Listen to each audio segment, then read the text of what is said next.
അപ്പോൾ ആദ്യം തന്നെ നമുക്ക് മനസ്സിലാവും ഈ കൂർക്കമ്പലി എങ്ങനെ ഉണ്ടാവുന്നു എന്നുള്ളത്. അതായത് ദൈവം നമുക്ക് തന്നൊരു കഴിവുണ്ട്. നമ്മൾ കിടന്നുറങ്ങുമ്പോൾ നമ്മുടെ മസിൽസിൻ്റെ ഒക്കെ ടോൺ, അതായത് അതിൻ്റെ ശക്തി അത് കുറച്ചിടും. കാരണം എന്താ, നമ്മൾ എന്തെങ്കിലും സ്വപ്നമൊക്കെ കാണുമ്പോൾ അല്ലെങ്കിൽ കൈയും കാലും ഇട്ടിട്ട് അത് ചെയ്യാൻ തുടങ്ങും. അപ്പോൾ അത് കൂടുന്ന അനുസരിച്ചാണ് നമ്മൾ ഈ ഈ അസുഖത്തിൻ്റെ പേര് ഒബ്സ്ട്രക്റ്റീവ് സ്ലീപ്പ് ആപ്നിയ എന്നാണ് ഇത് പറയുക, അതിൻ്റെ ശാസ്ത്രീയ നാമം. അപ്പോൾ അതിൻ്റെ സിവിയറിറ്റി പറയുന്ന ഈ ആപ്നിയയുടെ കണക്കിൽ, അതായത് ഒരു മണിക്കൂറിൽ എത്ര ആപ്നിയ ഉണ്ടാവുന്നു എന്നതിനനുസരിച്ചാണ് ഇതിൻ്റെ സിവിയറിറ്റി പറയുന്നത്, അല്ലാതെ കൂർക്കമ്പലിയുടെ സൗണ്ട് അനുസരിച്ചല്ല. അപ്പോൾ അഡിനോയിഡ് ഉള്ള കുട്ടികൾക്ക് വേറെയും കുറേ ലക്ഷണങ്ങൾ ഉണ്ടാവും. ഇടയ്ക്കിടയ്ക്ക് ചെവിയിൽ പഴുപ്പ് വരിക, ചെവി വേദന വരിക, ചെവി പൊട്ടി ഒലിക്കുക. ഈ കൂർക്കമ്പലിയുടെ പ്രശ്നത്തിന് പുറമെ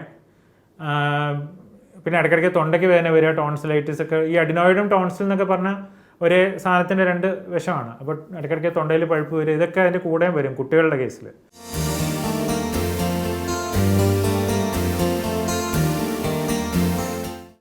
ഒരുപാട് ആൾക്കാർ ബുദ്ധിമുട്ടുന്ന ഒരു പ്രശ്നമാണ് കൂർക്കമ്പലി.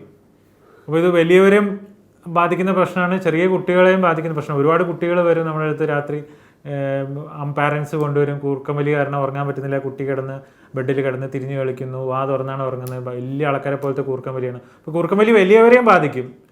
പല ഭാര്യമാരും ഭർത്താക്കന്മാരും വന്ന് പറയും അവർക്ക് ഉറങ്ങാൻ പറ്റുന്നില്ല ഈ സൗണ്ട് കാരണം. പക്ഷേ ഇത് മറ്റുള്ളവർക്കൊരു ശല്യമാവുന്നതിന് പുറമെ നമുക്കും കൂടെ ഒരു വലിയ ആരോഗ്യ പ്രശ്നമാണ്, പേഷ്യൻറ്റിനും കൂടെ ഉള്ളത്. അപ്പോൾ എന്താണ് ഇതിൻ്റെ കാരണം, എന്തൊക്കെ ആരോഗ്യ പ്രശ്നങ്ങളാണ് ഇത് ഉണ്ടാവുക, പിന്നെ ഇതെങ്ങനെ നമുക്ക് രോഗനിർണയം ചെയ്യാം, ഇതെങ്ങനെ ചികിത്സിക്കാം എന്നൊക്കെയാണ് ഞാനിന്ന് പറയാൻ പോകുന്നത്. അപ്പോൾ ആദ്യം തന്നെ നമുക്ക് മനസ്സിലാവും ഈ കൂർക്കമ്പലി എങ്ങനെ ഉണ്ടാവുന്നു എന്നുള്ളത്. അതായത് ദൈവം നമുക്ക് തന്നൊരു കഴിവുണ്ട്. നമ്മൾ കിടന്നുറങ്ങുമ്പോൾ നമ്മുടെ മസിൽസിൻ്റെ ഒക്കെ ടോൺ, അതായത് അതിൻ്റെ ശക്തി അത് കുറച്ചിടും. കാരണം എന്താ, നമ്മൾ എന്തെങ്കിലും സ്വപ്നമൊക്കെ കാണുമ്പോൾ അല്ലെങ്കിൽ കൈയും കാലും ഇട്ടിട്ട് അത് ചെയ്യാൻ തുടങ്ങും. അപ്പോൾ നമ്മൾ ഉറങ്ങിയ ഉടനെ നമ്മുടെ മസിൽസിനെ മുഴുവൻ അങ്ങ് ലൂസാക്കി ഇടും. അത് ദൈവം നമുക്ക് തന്നിട്ടുള്ളൊരു കഴിവാണ്. പക്ഷെ അതുകൊണ്ട് എന്താ ഉണ്ടാവുന്നത്, നമ്മുടെ എല്ലാ മസിൽസും ഉറക്കത്തിൻ്റെ സമയത്ത് വളരെ റിലാക്സ്ഡും ലൂസായി കിടക്കും. അപ്പോൾ നമ്മുടെ ശ്വാസനാളത്തിൽ, അതായത് മൂക്ക് മുതൽ ഈ വോക്കൽ കോഡ് വരെയുള്ള ഈ ശ്വാസനാളത്തിൽ എവിടെയെങ്കിലും എന്തെങ്കിലും തടസ്സം ഉണ്ടെങ്കിൽ ആ ഭാഗത്ത് നമ്മൾ ഈ ഉറക്കത്തിനിടെ ശ്വാസം വലിക്കുമ്പോൾ ഈ മസിൽ ലൂസായി കിടക്കുന്ന സമയത്ത് ഉണ്ടാവുന്ന ആ വൈബ്രേഷൻ, ആ തടസ്സമുള്ള ഭാഗത്ത് ഉണ്ടാകുന്ന വൈബ്രേഷനാണ് നമ്മൾ കൂർക്കമ്പലിയായിട്ട് കേൾക്കുന്നത്. അപ്പോൾ ഈ സൗണ്ട് മറ്റുള്ളവരെയൊക്കെ ഉപദ്രവിക്കാം നല്ലൊരു തടസ്സം ഉണ്ടെങ്കിൽ. പക്ഷേ അതൊരു ആരോഗ്യ പ്രശ്നം എപ്പോഴാണ് ആവുന്നത്, ഇത് ഒരുപാട് കൂർക്കമ്പലി കൂടിക്കഴിഞ്ഞാൽ പിന്നെ വരുന്ന ഒരു കണ്ടീഷൻ ഉണ്ട്, അതിനെ ആപ്നിയ എന്ന് പറയും. ആപ്നിയ എന്ന് പറഞ്ഞാൽ എന്താ, അത് ശ്വാസം സ്റ്റക്കായി പോവുക. പലരും പറയാറുണ്ട്, വൈഫ് എന്ന് പറയും ഇങ്ങനെ ഭർത്താവ് കൂർക്കം വലിച്ചങ്ങ് സ്റ്റക്കാവും.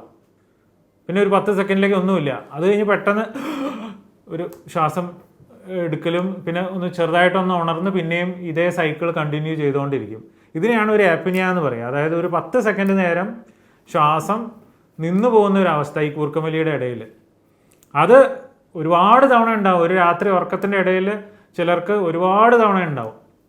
അപ്പോൾ അത് കൂടുന്ന അനുസരിച്ചാണ് നമ്മൾ ഈ അസുഖത്തിൻ്റെ പേര് ഒബ്സ്ട്രക്റ്റീവ് സ്ലീപ്പ് ആപ്നിയ എന്നാണ് ഇത് പറയുക, അതിൻ്റെ ശാസ്ത്രീയ നാമം. അപ്പോൾ അതിൻ്റെ സിവിയറിറ്റി പറയുന്ന ഈ ആപ്നിയയുടെ കണക്കിൽ, അതായത് ഒരു മണിക്കൂറിൽ എത്ര ആപ്നിയ ഉണ്ടാവുന്നു എന്നതിനനുസരിച്ചാണ് ഇതിൻ്റെ സിവിയറിറ്റി പറയുന്നത്, അല്ലാതെ കൂർക്കമ്പലിയുടെ സൗണ്ട് അനുസരിച്ചല്ല. അപ്പം ഇതാണ് കൂർക്കമ്പലിയുടെ കാരണം. ഇനി എന്തൊക്കെ ആരോഗ്യ പ്രശ്നങ്ങൾ ഇത് ഉണ്ടാക്കും എന്ന് നമുക്ക് മനസ്സിലാക്കാം. ഇത് വലിയവർക്കുള്ളത് വേറെ, കുട്ടികൾക്കുള്ളത് വേറെ. വലിയവർക്ക് എന്തൊക്കെ ആരോഗ്യ പ്രശ്നങ്ങൾ ഉണ്ടാവും, രാത്രി 8 മണിക്കൂർ ഉറങ്ങിയാലും രാവിലെ എണീക്കുമ്പോൾ ആകെ ടയേർഡായിട്ട് എണീക്കുക, പകൽ ഫുള്ള് ഉറക്കം തൂങ്ങി നിൽക്കുക, ഡേ ടൈം സ്ലീപ്പിനെസ് എന്ന് പറയും. ടി വിയുടെ മുന്നിൽ അല്ലെങ്കിൽ വെറുതെ എന്തെങ്കിലും കാര്യം ഫോണിൽ നോക്കിക്കൊണ്ടിരിക്കുമ്പോൾ തൂങ്ങിപ്പോവുക, അല്ലെങ്കിൽ എന്തെങ്കിലും മീറ്റിങ്ങിലൊക്കെ ഇരുന്ന് തുടങ്ങുമ്പോൾ തന്നെ ഉറങ്ങിപ്പോവുക, വണ്ടി ഓടിച്ചുകൊണ്ടിരിക്കുമ്പോൾ ഉറങ്ങിപ്പോവുക. അത് വളരെ ഡേഞ്ചർ ആയിട്ടുള്ളൊരു സിംറ്റമാണ്, ഉറങ്ങി തൂങ്ങിപ്പോവുക. ഇതൊക്കെ ഇതിൻ്റെ ഓരോ പ്രോബ്ലംസാണ്. പിന്നെ ഇത് കൂടാതെ ഡയറക്റ്റായിട്ട് വലിയ ആൾക്കാരെ ഇത് എഫക്റ്റ് ചെയ്യുന്നത് ഒന്ന് ഹാർട്ടിൻ്റെ മുകളിലാണ്. കാരണം എന്താ, നമ്മൾ ഉറങ്ങുന്ന സമയത്ത് നമ്മൾ ഉറങ്ങുന്നതിന് പോലെ തന്നെ നമ്മുടെ എല്ലാ ശരീരത്തിലെ അവയവങ്ങളും റെസ്റ്റിലാണ്. ഹാർട്ടൊക്കെ അതിൻ്റെ ബേസിക് ഋതത്തിലേക്ക് പോകും, ജസ്റ്റ് ബേസിക്കായിട്ട് വേണ്ട മാത്രം ഫങ്ഷൻ ചെയ്ത്, കാരണം വേറെ ആക്ടിവിറ്റി ഒന്നും നമുക്കില്ല. അപ്പോൾ ആ ഹാർട്ട് ഏറ്റവും റെസ്റ്റ് എടുക്കുന്ന സ്റ്റേറ്റുമാണ് ഈ ഉറക്കം. പക്ഷെ ആ ഉറക്കത്തിൻ്റെ സമയത്ത് ഈ ആപ്നിയ ഇടയ്ക്കിടയ്ക്ക് ഉണ്ടാകുമ്പോൾ എന്താ സംഭവിക്കുന്നത്, ഓക്സിജൻ്റെ അളവ് ശരീരത്തിൽ കുറയും. അപ്പോൾ കുറയുമ്പോൾ ഹാർട്ടിന് പണി കൂടുതലാണ്. ആ ഓക്സിജൻ പിന്നെയും മുകളിലേക്ക് പൊക്കാൻ വേണ്ടിയിട്ട് ഹാർട്ട് കൂടുതൽ പണിയെടുക്കണം. അപ്പോൾ ഹാർട്ടിന് പകലിനേക്കാൾ കൂടുതൽ പണി രാത്രിയാണ് ഈ കൂർക്കം വലിക്കാർക്ക്. അപ്പോൾ ഏത് മസിലാണോ നമ്മൾ കൂടുതൽ ഉപയോഗിക്കുന്നത് ആ മസിൽ കട്ടിയായി വരും. അതുകൊണ്ട് ഹാർട്ടിന് വീക്കം കൂടാൻ സാധ്യതയുണ്ട്. അതേപോലെ പ്രഷർ വരാനും, ഹാർട്ടിൻ്റെ ഭിത്തിക്ക് വീക്കം കൂടുമ്പോൾ പ്രഷർ വരും, ഹാർട്ടിൻ്റെ അറ്റാക്കുകളും അങ്ങനെ പല അസുഖങ്ങളും ഇപ്പോൾ കാരണം പറയുന്നത് പല പഠനങ്ങളും ഇപ്പോൾ പറഞ്ഞുകൊണ്ടിരിക്കുന്നത് ഈ ഭയങ്കരമായിട്ടുള്ള കൂർക്കം വലിയും ഏപ്പനിയയും നേരിട്ട് ലീഡ് ചെയ്യുന്ന ഹാർട്ടിൻ്റെ പല പ്രശ്നങ്ങളായിട്ടാണ്. ഇത് അല്ലാതെ വേറെയും ഒരുപാട് പ്രശ്നങ്ങൾ ഉണ്ടാക്കുന്നുണ്ട്. ഈ ഉറക്കം തൂങ്ങലും ഹാർട്ടിൻ്റെ പ്രോബ്ലംസും അല്ലാതെ ഒന്നിലും കോൺസെൻട്രേറ്റ് ചെയ്യാൻ പറ്റാതിരിക്കുക, കുട്ടികളൊക്കെ ആണെങ്കിൽ പഠിത്തത്തിൽ പിന്നോട്ടാവുക. കുട്ടികൾക്ക് പിന്നെ വേറെ ഒരുപാട് പ്രശ്നങ്ങൾ വരും. പ്രത്യേകിച്ചും സ്കൂളിൽ പഠിത്തത്തിന് മോശമാവുക, രാത്രി ബെഡിൽ മൂത്രമൊഴിച്ചു പോവുക, പിന്നെ ഉറക്കത്തിൽ കിടന്ന് തിരിഞ്ഞ് കാരണം കുട്ടി എപ്പോഴും കോൺസ്റ്റൻ്റ്ലി ഒരു കറക്റ്റ് പൊസിഷൻ, ശ്വാസം കിട്ടാനുള്ള പൊസിഷൻ അറിയാതെ തന്നെ ഇങ്ങനെ ശ്രമിച്ചുകൊണ്ടിരിക്കുകയാണ് ശ്വാസം കിട്ടാൻ വേണ്ടിയിട്ട്. അപ്പോൾ അങ്ങനെ പല പൊസിഷനിലും കുട്ടി രാത്രി മുഴുവൻ ട്രൈ ചെയ്തുകൊണ്ടിരിക്കും. കൂടാതെ ഇതിപ്പോൾ സാധാരണഗതിയിൽ കുട്ടികൾക്ക് ഈ കുട്ടികൾക്ക് കുറുക്കം വലിക്ക് പ്രധാന കാരണം എഡിനോയിഡാണ്. മൂക്കിൻ്റെ പുറകിലുണ്ടാകുന്നൊരു ദശ എഡിനോയിഡ് എന്ന് പറയും. അപ്പോൾ എഡിനോയിഡുള്ള കുട്ടികൾക്ക് വേറെയും കുറേ ലക്ഷണങ്ങളുണ്ടാവും. ഇടയ്ക്കിടയ്ക്ക് ചെവിയിൽ പഴുപ്പ് വരിക, ചെവി വേദന വരിക, ചെവി പൊട്ടി ഒലിക്കുക. ഈ കൂർക്കം വലിയുടെ പ്രശ്നത്തിന് പുറമെ പിന്നെ ഇടയ്ക്കിടയ്ക്ക് തൊണ്ടയ്ക്ക് വേദന വരിക, ടോൺസിലൈറ്റിസ് ഒക്കെ. ഈ അഡിനോയിഡും ടോൺസിൽ എന്നൊക്കെ പറഞ്ഞാൽ ഒരേ സാധനത്തിൻ്റെ രണ്ട് വശമാണ്. അപ്പോൾ ഇടയ്ക്കിടയ്ക്ക് തൊണ്ടയിൽ പഴുപ്പ് വരിക, ഇതൊക്കെ അതിൻ്റെ കൂടെയും വരും കുട്ടികളുടെ കേസിൽ.